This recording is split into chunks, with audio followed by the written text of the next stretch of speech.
L'affaire des dîners clandestins prétendument organisés par Pierre-Jean Chalancon dans son palais Vivienne, à Paris, se poursuit. Ce 6 avril 2021 en fin de journée, la Société des journalistes des JTD M6 a répondu au démenti du célèbre collecteur, d'abord dans TPMP, puis mardi sur BFM TV. Les journalistes de la SJD défendent quant à eux la qualité de leur travail d'enquête pour le fameux reportage diffusé le 2 avril dernier. Depuis la diffusion de notre reportage sur des dîners clandestins le 2 avril, Pierre-Jean Chalancon se répand dans les médias et sur les réseaux sociaux. Il accuse notre rédaction et nos JT de propager des calomnies. Il nous reproche une sorte de guet-apens, de coups montés. Nous, SJD des JT de M6, nous réfutons ces propos et tenons à y répondre, le communiqué indique-t-il.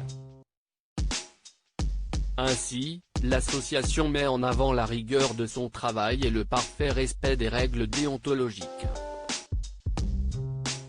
Pour ce qui est du harcèlement que Pierre-Jean Chalancon dit avoir subi de la part des journalistes, la réponse est claire, il n'est rien, notre collègue lui a simplement envoyé un SMS.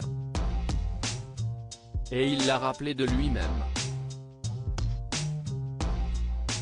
Contrairement à ce que l'animateur d'affaires conclut a affirmé lundi soir dans TPMP, à savoir qu'il n'y avait que 9 personnes qui se sont battues en duel lors de la soirée discrètement filmée par M6, la SJD maintient qu'il y avait une quarantaine de personnes et que l'entrée était payante.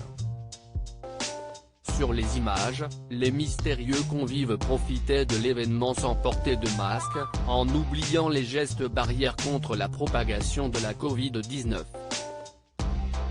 Quant à la présence d'un ou plusieurs ministres à ces dîners clandestins, d'abord évoqués par Pierre-Jean Chalancon dans le reportage des M6, avant qu'il n'invoque un poisson d'avril mardi matin sur BFM TV, la SJD annonce que d'autres sources ont confirmé en off la présence d'au moins un membre du gouvernement à un de ces dîners.